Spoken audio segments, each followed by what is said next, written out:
Real YouTubers are back on main computer. Oh my god. Just pretend that's me. Hang on. Hang on.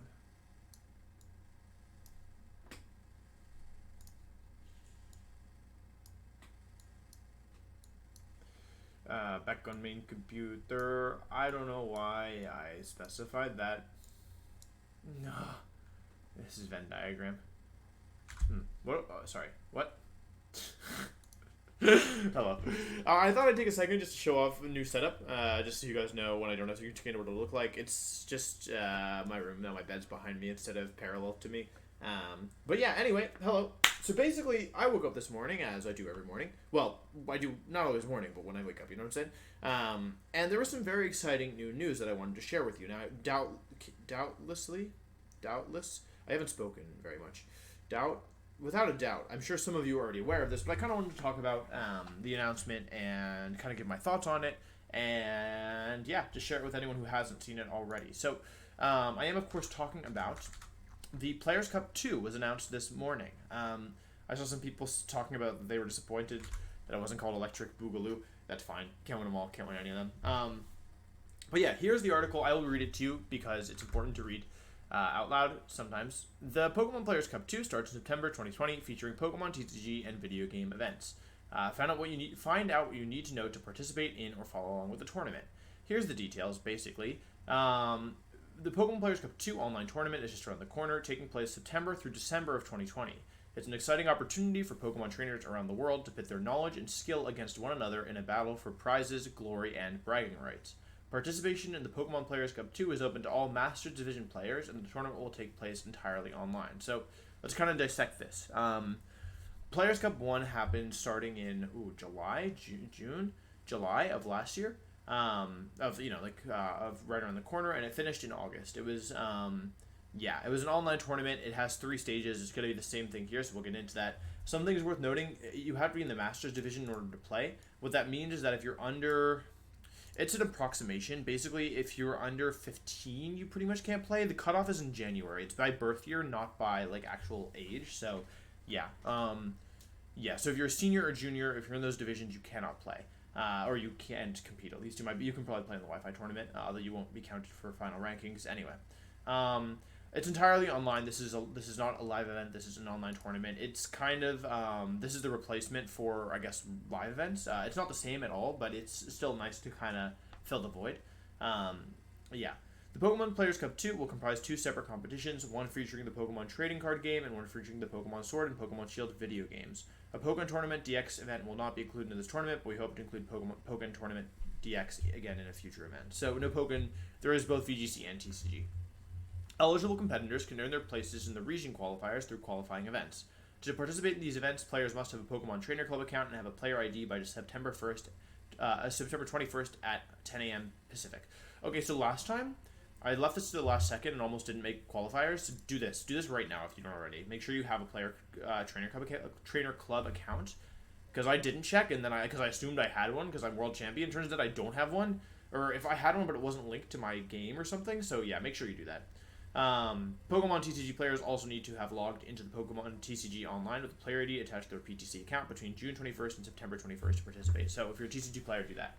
Video game players will battle in the Pokemon Players Cup 2 qualifier to lock in a spot for the region qualifiers. Video game players need... This is what I didn't do. Make sure you do this. Do this, please. Video game players need to have linked their Pokemon Trainer Club account to their Nintendo account before the Pokemon Players Cup 2 qualifier begins. Get details on this event. We can click on that, and we'll just open that in a second.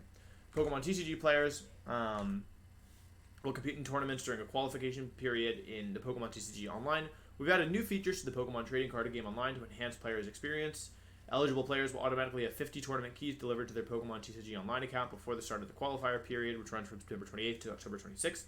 Tournament keys provide special entry into a standard format Pokemon Players Cup 2 qualifier queue, ensuring that each player has the same number of opportunities to qualify. This doesn't matter if you're a VGC player like me, but basically what happened last time for the qualifier is I think that you could enter tournaments with tickets, and not everyone had the same amount of tickets, so it was more like a question of quantity rather than quality of finishes, so this is good. Both the Pokemon TCG and video game events will be streamed so fans can watch intense battles and cheer on their favorite competitors. Follow along here on Pokemon.com, on Twitch, or on YouTube. Our team of experts will be providing insight commentary every step of the way. Here's details on streaming. I guess we can take a look at that. I don't think it's going to be too much stuff. But yeah, so that's basically the main thing. Let's talk about the qualifiers, because that's kind of a big deal. So, yeah. Test your skills as a Pokemon trainer and earn an opportunity to play in the Pokemon Players Cup 2 region qualifiers by battling in the Pokemon Players Cup 2 online qualifier online competition. This event takes place from Thursday, September 24th at 5 p.m. until Sunday, September 27th at 5 p.m. Pacific, which is 8 p.m. Eastern, which is, yeah, like midnight somewhere in the world, Iceland. All player trainers who participate in the competition will receive 50 battle points, which can be renewed after rankings are announced. Players must participate in at least one battle to receive the battle points. However, Pokemon Player Cup 2 participation is open to Master Division players only. Competition rules will be those established in Ranked Battles Series 6. So this is where we're starting to get interesting. How long is this? Not very long. We'll just do the whole thing at once. It's a double battle, of course. Standard VGC rules is all this is saying. 4 Pokemon, blah, blah, blah. 20 minutes per battle. Thank you, Pokemon. Thank you for 20-minute timer. Thank you for telling me that it's 20-minute timer. This is very nice. 7 minutes in total, blah, blah, blah. This is just standard rules. And then this is how you sign up. It's pretty easy to sign up. Make sure your account is linked, though. So what does this mean? There's a couple interesting things here. Let me talk about the whole tournament format. The way that it works is simple. The plan is simple, and so is the tournament. First, this is a 3-stage tournament. The first step, anyone can enter. It's a Wi-Fi tournament. The way that it works is that by linking your account to your Pokemon account, they can then find out what region you are from. So, for example, like if I am playing in this tournament and I would get first, and then if my friend Marcus from Germany also plays and he has a higher rank than me, but nobody in America or in North America is higher than me, then I'm counted as first. It counts all the regions separately. I believe in the last time it was 252, 55, 200 and something. 200. There's 200 slots basically. And basically the top 200, whatever the actual cutoff is, the top 200, let's say this is called 250. It's not actually 250, let's call it that. Move on to the region qualifier. So I believe the 4 regions are North America, Latin America, Europe, and APAC, I believe. I think those are the 4. I think it's the same as the international regions. And so the top 250 from each of those regions, I think, will move on to the regional qualifier. Now, those will take place over 2 weekends. Is this... Okay, there's no information on streaming, but I know that there's information somewhere. Hang on. Let's do some digging. Here we go. Okay, here we go. This is what I wanted. Blah, blah, blah, blah, blah, blah, blah, blah, blah, blah, blah, blah, blah, blah, blah. 2 phases. It's actually 3 phases, because there's Wi-Fi qualifier, then region qualifier, and then finals. Kind of irks me that they capitalized TCG, but not video game. Blah, blah, blah, blah, blah, blah. The finals are in December. Okay, here we go. 4 players from each of the regions. North America, Europe, Latin America, and Oceania. But Oceania only counts for Australia and New Zealand. Prizes. Oh, there's prizes. Oh, yeah, it's just a travel award. Okay, that's fine. It doesn't say how many players advance. So I'm not entirely sure. But basically, from this 200... So, let's recap. I know this is a little all over the place. Wi-Fi tournament, anyone can enter. Thousands and thousands of people will enter. The top X from each region will advance to the regional qualifiers. Let's just call it 250 for the sake of me being approximating. Once you have 250 from each region, over 2 weekends in... See, that's the thing. I thought it said it somewhere. I don't know. Well, there's 2 weekends in, I don't know, November, maybe? We'll play in the...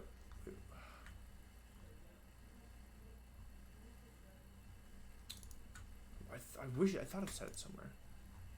Okay, I guess it doesn't. Okay, that's not what I wanted. One more time. I'm going to try one more time.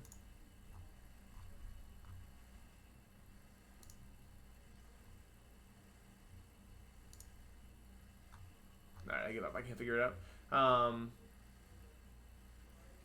Yeah, I can't figure out when exactly, but yeah, basically, so we have the region qualifiers. Those are a double elimination bracket, aka you lose twice, you're out. But if you lose later, then it's better for you. So because you play less games. So yeah, I had my run in the first Players Cup on the channel here a little bit ago. If you want to watch that, but yeah, basically Wi-Fi tournament into region qualifiers until there's only 4 people left, and then that's in the finals, which is in December. So that's the general kind of structure of the thing. Here's why I'm excited for this. I'm going to be completely honest. I didn't watch the first Players Cup finals. I think I was doing something. Pretty sure I was doing something. However, with this one, I'm personally really excited for it because the thing is that the rule set is really interesting, and it's kind of this. So we're playing on Series 6 rules. Now, if you're new to VGC, that might not mean anything to you, but the interesting thing to me, at least, is Series 6 is really cool because it banned, unlike the other series, which were kind of like increments. The iterations, that's the word I want. They were kind of iterations of the previous format. So at first we just had no Gigantamax, then we had some Gigantamax, then we had more Gigantamax, then they added like Incineroar and Venusaur, then they added some more Gigantamax, then they added Isle of Armor Pokemon, but there were certain Pokemon that were like good throughout. Togekiss was amazing throughout. Dragapult was amazing throughout. Excadrill was amazing throughout, right?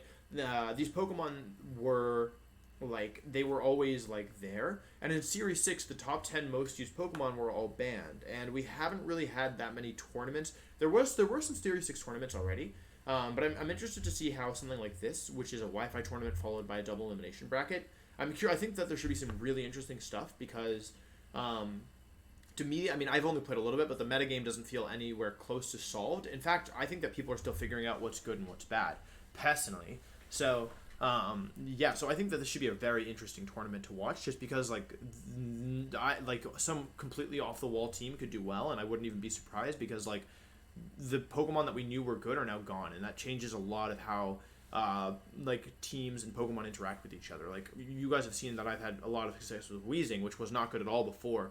Well, not that it wasn't good at all, but it definitely struggled a lot before, but I found has been like phenomenal when I've used it now that some of the threats are removed. So even these Pokemon that are like, were maybe like not great before, even these Pokemon that people have kind of written off are now viable again. Like Sneasel's now a real Pokemon somehow, which is kind of weird. But yeah, basically I think that's pretty much it, but I think it should be really interesting to watch. I will probably record some of my stuff for it. I'm not positive. But yeah, I'll probably record some stuff. Let me know if you guys want to see it. And let me know if you're excited about this, because I think it's really cool. I'm also really happy that Pokemon's doing something. They do have it's a video game, so you can play online, but I'm glad that they are continuing with this kind of, like I said, it's not the same for me as a live event. Like, it doesn't feel the same at all. I can't get, like, I always have trouble getting motivated for anything online, just because I don't really feel like it's not the same as a live event for me. However, I'm definitely happy that they are providing this stuff, because otherwise we'd have nothing. And I think they did a really good job on the first one as well. So yeah, I think that's all I have to say. Let me know what you guys think about this in the comment section. Why do people always say in the comment section down below? You guys know where the comment section is. Let me know what you think. Comments. Bye.